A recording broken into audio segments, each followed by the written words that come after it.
India voice, आपकी सोच, आपकी आवाज।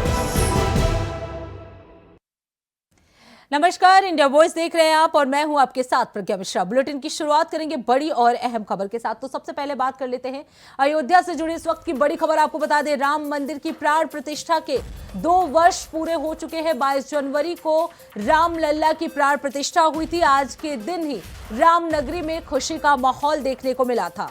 मंदिरों में भजन कीर्तन सुंदरकांड का पाठ जो है आज किया जा रहा है। तो आपको बता दें, अयोध्या में राम मंदिर के प्राण प्रतिष्ठा के 2 वर्ष पूरे होने पर खुशी का माहौल देखने को मिल रहा है। 22 जनवरी को रामलला की प्राण प्रतिष्ठा की गई थी, जिससे पूरे देश में श्रद्धा और भक्ति के साथ मनाया गया था। आज ही के दिन रामनगरी में प्राण प्रतिष्ठा किया गया था। आपको बता दें, आज रामनगरी में भक्तों ने मंदिरों में भी भजन कीर्तन और सुंदरकांड का पाठ किया है। मंदिरों और आसपास के क्षेत्रों में विशेष कार्यक्रमों का आयोजन भी किया गया। लोग मंदिरों में जाकर दर्शन कर रहे हैं और प्रसाद भी ले रहे हैं। प्रशासन ने सुरक्षा के पुख्ता इंतजाम किए हैं। आपको बता दें, 2 वर्ष के इस अवसर पर शहर में उत्सव का रंग देखने को मिल रहा है। तो 22 जनवरी को ही यानी आज ही के दिन राम मंदिर में प्राण प्रतिष्ठा हुआ था और आज के दिन रामनगरी में खुशी का माहौल जो है वो देखने को मिल रहा है। सुबह से ही लोग मंदिरों में पूजन कीर्तन कर रहे हैं। सुंदरकांड का पाठ भी जो है वो लगातार किया जा रहा है। राम मंदिर की प्राण प्रतिष्ठा के 2 वर्ष जो है आज पूरे हो गए और इस अवसर पर लोगों में खासा उत्साह जो है वो देखने को मिल रहा है। सुबह से ही मंदिर में भीड़ लगी हुई है। 22 जनवरी को ही रामलला की प्राण प्रतिष्ठा हुई थी।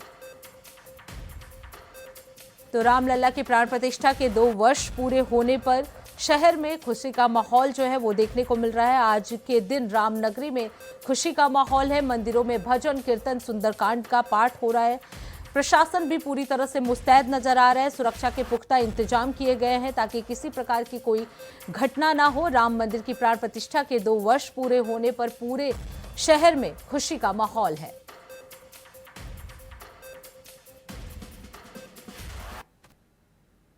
अब रुक कर लेते हैं अगली खबर की। गाजियाबाद से जुड़ी बड़ी खबर आपको बता दें, मंदिर हटाने के लिए NHAI का नोटिस जो है वो सामने आया है। हिंदू संगठन के लोगों में भारी रोष जो है इसे लेकर देखने को मिल रहा है। वहीं सीएम से मंदिर बचाने के लिए गुहार लगाई जा रही है। तो गाजियाबाद से जुड़ी बड़ी खबर आपको बता दें, राष्ट्रीय राजमार्ग प्राधिकरण यानी NHAI ने एक मंदिर हटाने का नोटिस जारी किया है, जिससे इलाके में तनाव और विवाद की स्थिति बन गई है। आपको बता दें, इस नोटिस के खिलाफ हिंदू संगठनों में भारी रोष का माहौल है। संगठन ने प्रशासन और अधिकारियों पर दबाव डालना शुरू कर दिया है।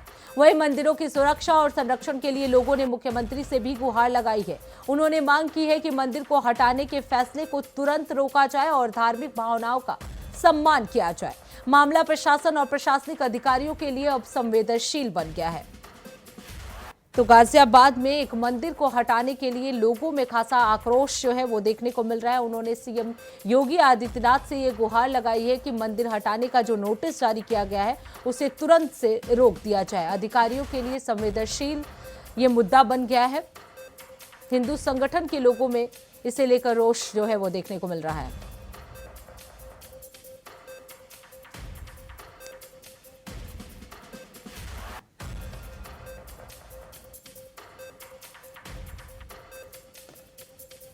तो आपको बता दें, गाजियाबाद में मंदिर हटाने के लिए नोटिस जारी किया गया है, जिसको लेकर हिंदू संगठनों में खासा आक्रोश जो है वो देखने को मिल रहा है। उनका कहना है कि ये संगठन जो है वो उसे मंदिर हटाने के विरोध में प्रदर्शन कर रहा है। अब रुक कर लेते हैं अगली खबर की। झारखंड के मुख्यमंत्री हेमंत सोरेन इन दिनों विदेश यात्रा पर है। आपको बता दें, इंग्लैंड में वर्ल्ड फोरम की बैठक में, इकोनॉमी फोरम में झारखंड का प्रतिनिधित्व जो है हेमंत सोरेन कर रहे हैं। वो अंतर्राष्ट्रीय नीति निर्माताओं, निवेशकों और वैश्विक संगठनों के साथ कई महत्वपूर्ण चर्चाओं में शिरकत कर रहे हैं। इन बैठकों के माध्यम से झारखंड को निवेश और नवाचार के नए केंद्र के रूप में स्थापित करने की कोशिश की जा रही है। इसकी जानकारी उनके सोशल मीडिया प्लेटफॉर्म पर शेयर किया गया। तस्वीर में जो ओवरकोट सीएम सोरेन ने जो पहना है, उसकी वजह से वो अपने प्रदेश में भी ट्रोल हो रहे हैं। बीजेपी ने उनके बर्बरी ब्रांड की 3 लाख की कोट पर तंज कसा है। विधायक भानु प्रताप शाही ने फेसबुक पर उनकी कोट की कीमत 3 लाख बताई और कहा कि गरीब राज्य का मुख्यमंत्री 3 लाख का कोट पहनकर जनता की पैसा बर्बाद कर रहा है। वहीं उनके इस पोस्ट पर वो काफी ट्रोल भी हो रहे हैं। कुछ यूजर उनको सलाह दे रहे हैं कि जो आप मुख्यमंत्री पर आरोप लगा रहे हैं वो अपने बड़े नेता के भी पहनावे को देखें। तो आपको बता दें, हेमंत सोरेन जो है इन दिनों वर्ल्ड फोरम में पहुंचे हुए हैं। झारखंड के निवेश को लेकर वो वहां पे पहुंचे हुए हैं, जिन्हें लेकर कई तरह की बातें जो है वो सामने आ रही हैं। सोशल मीडिया पर कई तरह के ट्रोल किए जा रहे हैं उनको। इधर झारखंड में भी सियासी बयानबाजी इसे लेकर शुरू हो गई है। भारतीय जनता पार्टी ने ट्वीट कर लिखा कि कमाल करते हैं हेमंत जी, झारखंड प्रदेश की जनता गरीबी और विवशता भरी जिंदगी जीने को मजबूर है और आप इन्वेस्टर ट्रिप के नाम पर विदेश में लाखों रुपए वाली कोट पहनकर घूम रहे हैं। तो आपको बता दें, हेमंत सोरेन को इन दिनों काफी ट्रोल किया जा रहा है। ओवरकोट पर राजनीति जो है वो देखने को मिल रही है। 3 लाख के कोट पर बीजेपी ने सीएम हेमंत सोरेन को घेरा है। ना देखिए, माननीय मुख्यमंत्री जी है कि व्यक्तिगत जीवन में मैं जाना नहीं चाहता और भारतीय जनता पार्टी ये सब करना नहीं चाहती, लेकिन जिस परिवार से माननीय मुख्यमंत्री जी आते हैं, जिस राज्य से बिलोंग करते हैं, झारखंड एक गरीब स्टेट है और आप जिस समाज से बिलोंग करते हैं, माननीय गुरु जी के बेटे हैं आप, सादगी के प्रतिमूर्ति थे गुरु जी, वो आदर्श थे। और एक गरीब स्टेट में यहाँ के प्रति व्यक्ति आए, देखिए इतनी गरीबी है और आप लाखों के सूट पहन रहे हैं केवल दिखाने के लिए कि हम सत्ता के मद में कितने चूर हैं। काम कुछ नहीं, केवल दिखावा, केवल प्रदर्शन, केवल विज्ञापन। तो ये फुटानी वाली सरकार जिस तरीके से आप चला रहे हैं, तो इससे माननीय मुख्यमंत्री जी को एक बार आत्मचिंतन जरूर करनी चाहिए। शौक है, पूरा करें, कोई आपत्ति नहीं है, न किसी पार्टी को आपत्ति है, न जनता को आपत्ति है। अब रुक कर लेते हैं अगली खबर की। प्रतापगढ़ जिले के 1148 ग्राम पंचायतों में स्वच्छ भारत मिशन ग्रामीण के तहत ठोस और तरल अपशिष्ट प्रबंधन यानी SLWM से जुड़े अधूरे विकास कार्यों को पूरा करने का रास्ता साफ हो गया है। वर्ष 2022-23 से 2025-26 के बीच जिन निर्माणाधीन और प्रस्तावित कार्यों की धनराशि पूर्व में वापस हुई थी, वो अब शासन पुनः जारी कर दी है।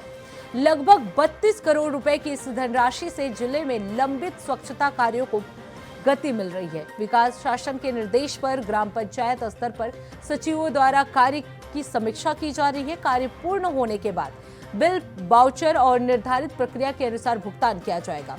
योजना के अंतर्गत शोकपीट, RRC यानी कूड़ा प्रबंधन केंद्र, ई-रिक्शा, कूड़ा गाड़ी और साइकिल रिक्शा सहित अन्य स्वच्छता कार्य भी कराए जाएंगे। आपको बता दें, धनराशि जारी होने से अधिकांश पंचायतों में कार्य तेजी से किया जाएगा, जिससे ग्रामीण स्वच्छता व्यवस्था को मजबूती मिलेगी। तो प्रतापगढ़ में 1148 ग्राम पंचायतों में स्वच्छ भारत मिशन के तहत जुड़े अधूरे विकास कार्यों को पूरा करने का रास्ता साफ हो गया है। वर्ष 2022-23 से 2025-26 तक स्वच्छ भारत मिशन के अंतर्गत जिन निर्माणाधीन कार्यों को रोका गया था, उनके लिए धनराशि जो है वो जारी कर दी गई है। लगभग 32 करोड़ रुपए की इस धनराशि से जिले में SLWM के तहत लंबित कार्यों को पूरा कराया जा रहा है। विकास के शासन के निर्देश पर ग्राम पंचायत स्तर पर सचिवों द्वारा ये कार्यों की समीक्षा की जा रही है।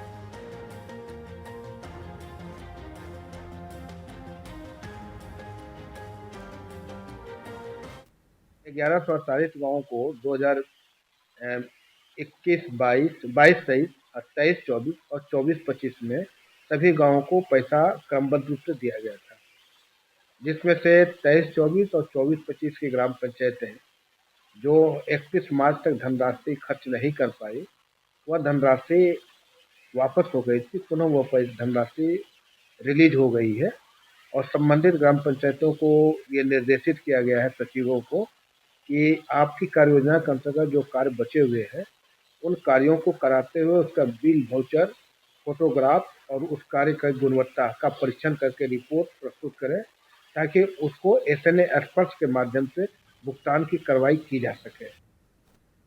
अब रुक कर लेते हैं अगली खबर की। वाराणसी में एक रशियन दंपति ने हिंदू रीति रिवाज से शादी कर सबको हैरान कर दिया। ये शादी गंगा किनारे स्थित दशाश्वमेध घाट के मंदिर में संपन्न हुआ। वैदिक मंत्रोच्चारण के साथ दंपति ने 7 फेरे लिए और रशियन युवक ने अपनी दुल्हन को सिंदूर भरते हुए भारतीय परंपरा का पालन भी किया।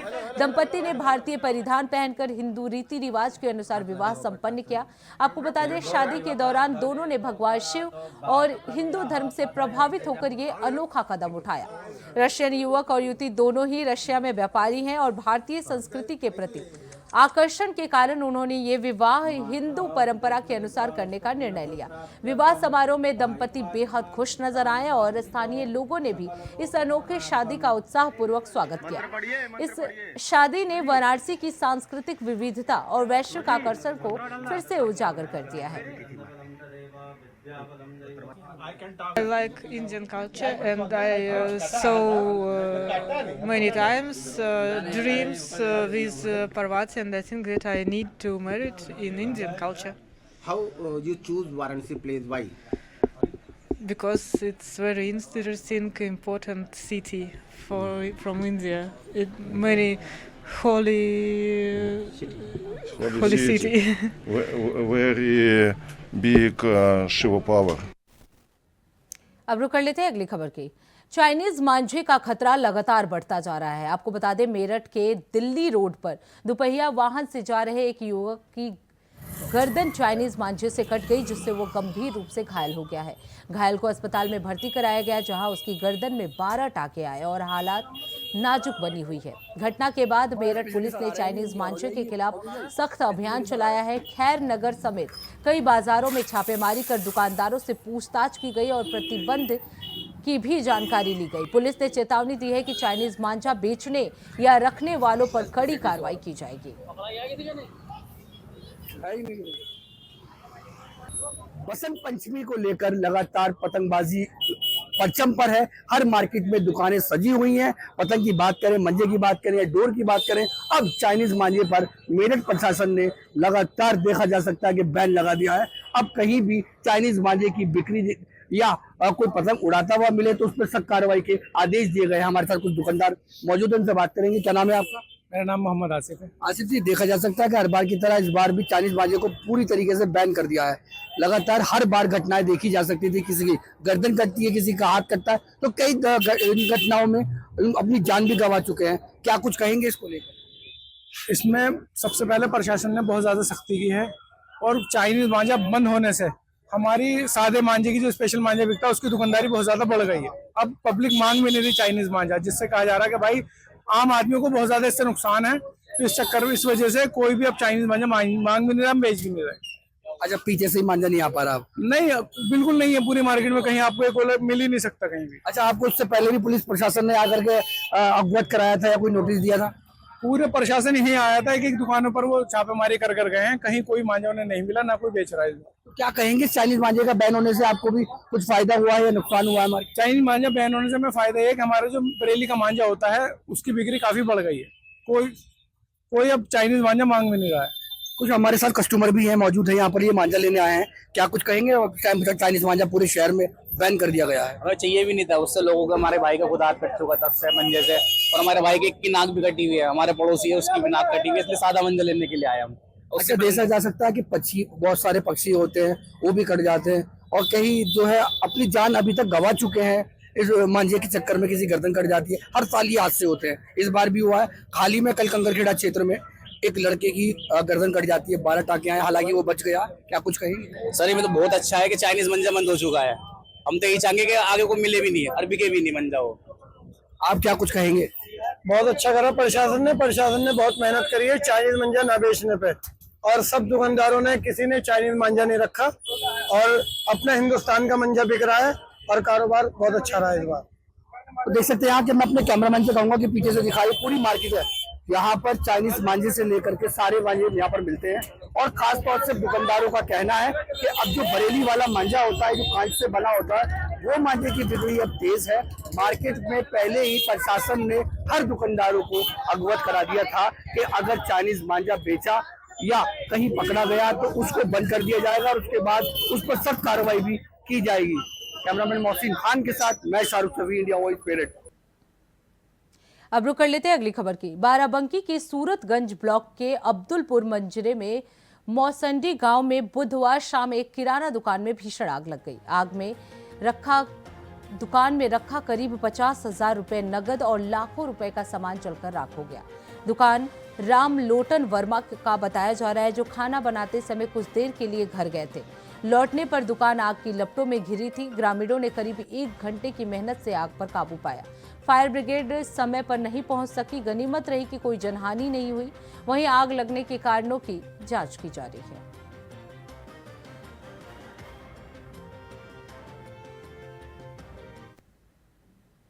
अब रुक कर लेते हैं अगली खबर की। उत्तर प्रदेश के उप मुख्यमंत्री और स्वास्थ्य मंत्री ब्रजेश पाठक ने कल शाम जनपद हापुड़ का दौरा किया।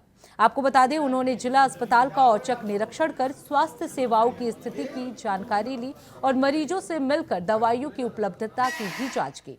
डिप्टी सीएम ने अस्पताल प्रशासन को सख्त निर्देश दिए कि मरीजों को बेहतर सुविधाएं मिलनी चाहिए। किसी भी तरह की लापरवाही बर्दाश्त नहीं होगी। इसके बाद उन्होंने निर्माणाधीन जिला कारागार का निरीक्षण किया और कार्य की गुणवत्ता और प्रगति का भी जायजा लिया। उन्होंने अधिकारियों को निर्देश दिए कि निर्माण कार्य तय समय में पूरा हो और घटिया सामग्री का उपयोग न किया जाए। अंत में उन्होंने जिला प्रशासन और स्वास्थ्य अधिकारियों के साथ समीक्षा बैठक भी की।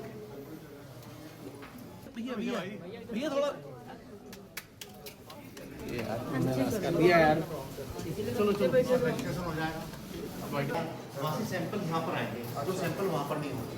अच्छा, उनकी यहाँ पर टेस्टिंग कितने प्रकार की जांच होगी? 117 तरह की जांच होगी सर यहाँ। 117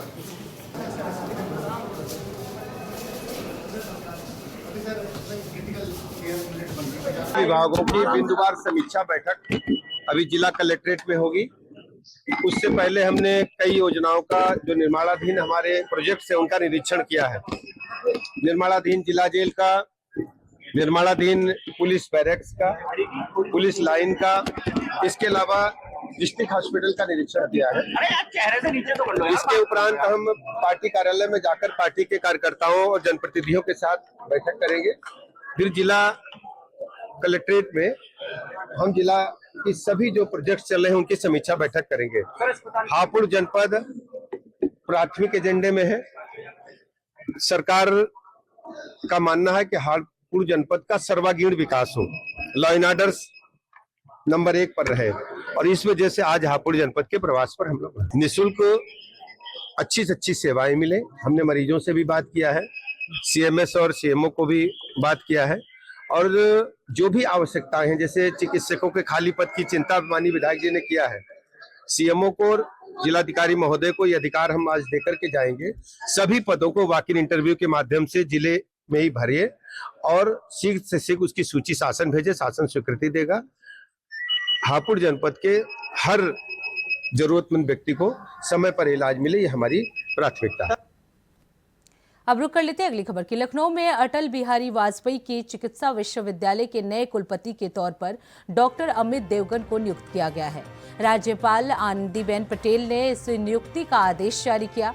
आपको बता दें, अब डॉक्टर देवगन विश्वविद्यालय के प्रशासनिक और शैक्षणिक कार्यों की जिम्मेदारी संभालेंगे। उनका नेतृत्व विश्वविद्यालय में नई दिशा देने और सुधार लागू करने की उम्मीद जगा रही है। नियुक्ति के बाद विश्वविद्यालय के अधिकारियों और स्टाफ ने उनका स्वागत किया है। आपको बता दें, कुलपति के मार्गदर्शन में शैक्षणिक गतिविधियों और प्रशासनिक सुधारों में तेजी आने की संभावना है।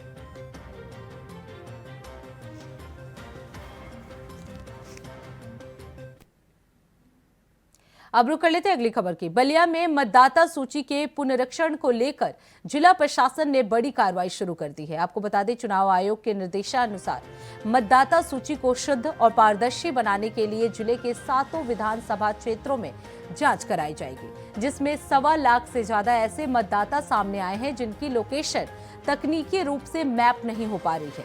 ड्राफ्ट मतदाता सूची के प्रकाशन के बाद प्रशासनिक हलकों में अब हड़कंप मच गया है। आपको बता दें, जांच में सामने आया कि जिले के 7 विधानसभा सीटों पर कुल 1,42,121 मतदाता नो मैपिंग श्रेणी में हैं, यानी उनके निवास स्थान की पुष्टि नहीं हो सकी है। अब जिला प्रशासन ने ऐसे सभी मतदाताओं को घर घर नोटिस भेजने की प्रक्रिया शुरू कर दी है।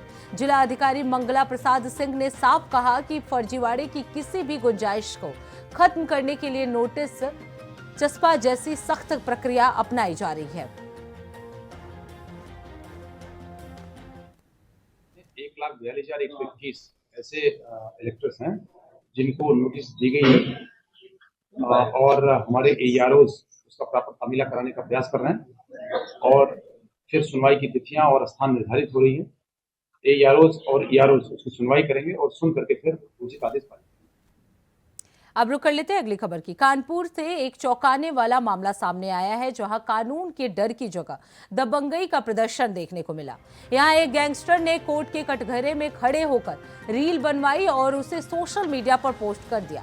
गैंगस्टर अजय ठाकुर, जो कि थाना बर्रा क्षेत्र का रहने वाला है, उसने अपने इंस्टाग्राम अकाउंट से कटघरे में खड़े होकर बनाई गई रील को वायरल किया है। हैरानी की बात यह है कि इससे पहले भी अजय ठाकुर का कार काफिले के साथ स्टंट करते हुए वीडियो सोशल मीडिया पर वायरल हो चुका है। अब सवाल उठ रहे हैं कि अदालत परिसर जैसी संवेदनशील जगह पर रील कैसे बनाई गई और सुरक्षा व्यवस्था में इतनी बड़ी चूक कैसे हुई। मामला सामने आने के बाद पुलिस और प्रशासन की भूमिका पर भी सवाल खड़े हो रहे हैं।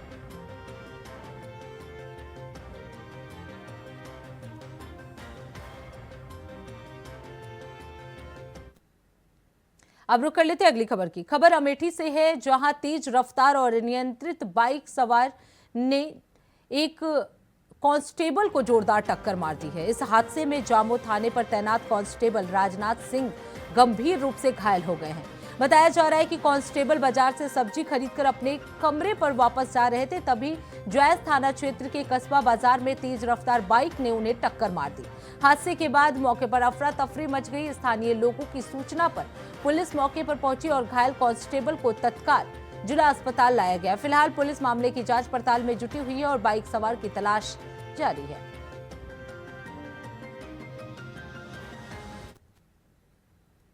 अब रुक कर लेते अगली खबर की। खबर अलीगढ़ से है, जहां गांधी पार्क थाना क्षेत्र के दूबे पड़ाव चौराहे पर और GT रोड पर एक निजी बस ने स्कूटी सवार होटल संचालक को रौंद दिया है।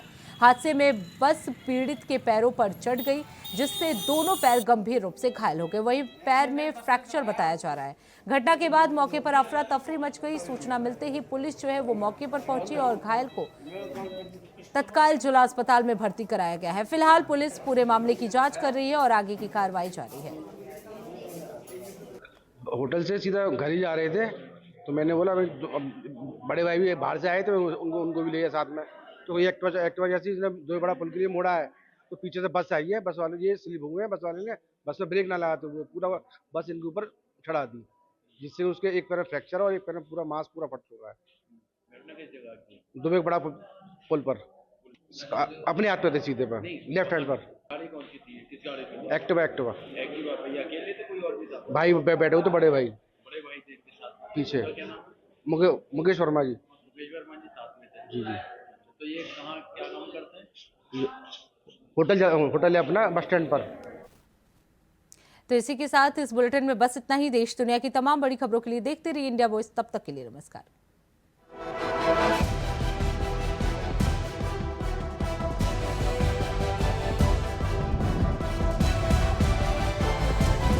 इंडिया वॉइस, आपकी सोच, आपकी आवाज।